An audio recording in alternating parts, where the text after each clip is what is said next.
There are a lot of problems in this world we live in. Social problems. Fights and arguments created from something so small and pathetic. Situations in which one cannot keep track of what he or she is doing. Ego and judgment. Judging and suspecting others based on their appearance. Now imagine a world in which it was the norm to study all these problems. Imagine a world in which it is obvious that we are all smart and educated. A world where we obviously care for one another and we don't have to imply it manually. A world where you can do something in a literal sense and not accidentally offend anyone without unnecessary implications. This is the world I want to create. Let's start with SAW. SAW is a term that I've created that means that to assume assumptions about one person based on their appearance. Sort of like a stereotype, but not just racially. Let's say someone came up to you looking like this. What are your first thoughts? What do you feel about their appearance? Maybe you think he's annoying. Maybe you think he's going to ask you about why you're wearing the shirt you're wearing. You see, it is natural for your mind to create a chemistry relationship between you and this person. And most times, they're wrong.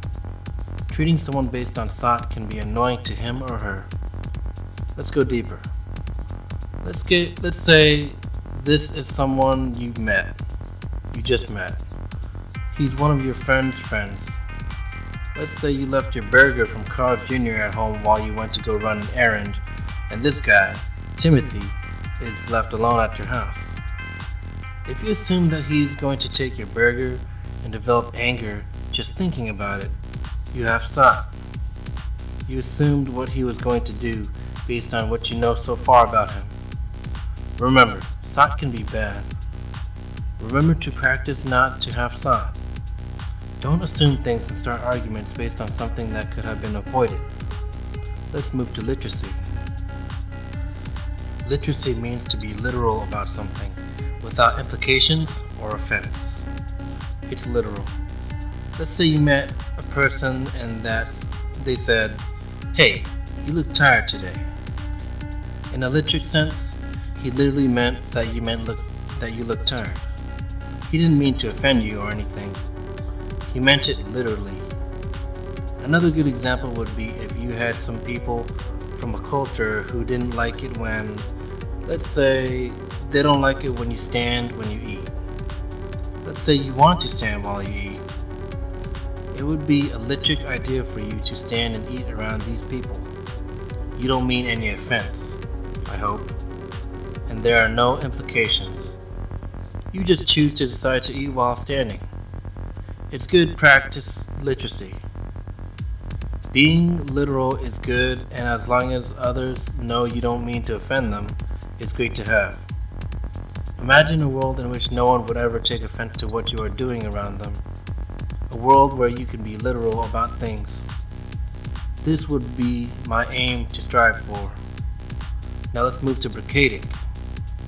Being bracadic means to be understanding that we are human and to take it easy on others. Also ties in with being friendly with one another. Let's say you work at a retail store and it's told that you shouldn't have any shoes in the wrong aisle. Let's say you see one shoe way down in the other end of the aisle and it is a hassle for you to get to it with your cart, since there is something blocking the way. Let's say your boss sees this and says, get that shoe next time.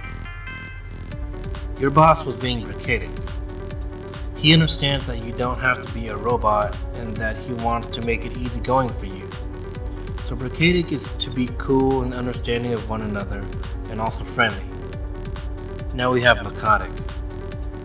Laconic means any idea that has to do with an in social sense. As if you are not being looked at by anyone and you are by yourself at home. You are in a laconic sense by yourself, not a social sense.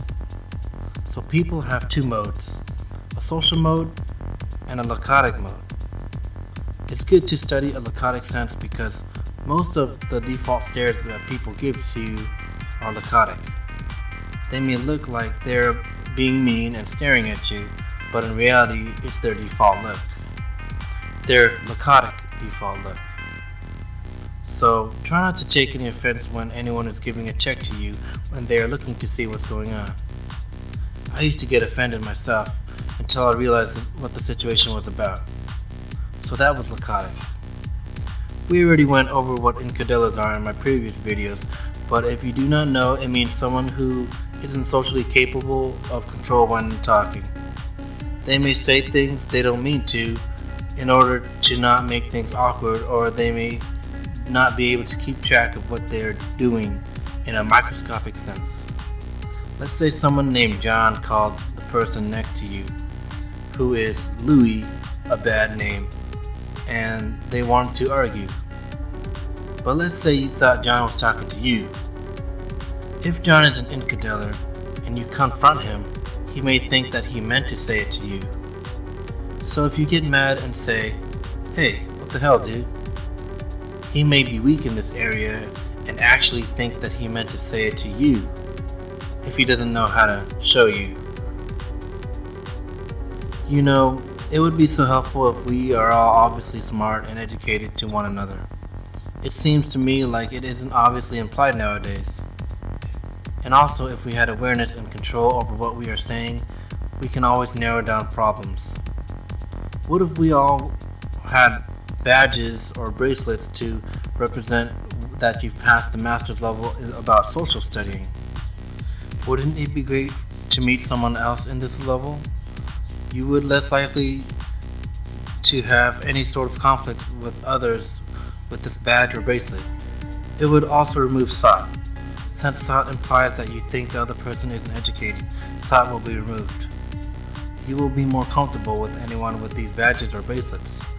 I imagine a world in which we are all obviously smart, all obviously educated socially, obviously caring, and litric and bracadic as well. No sought or unnecessary conflict. Nobody takes offense to anything you do or say. I believe in this world and that we can make it happen. I'm Brother Benson, and I hope you guys enjoyed this video. Please like, share, subscribe, and I'll see you next time.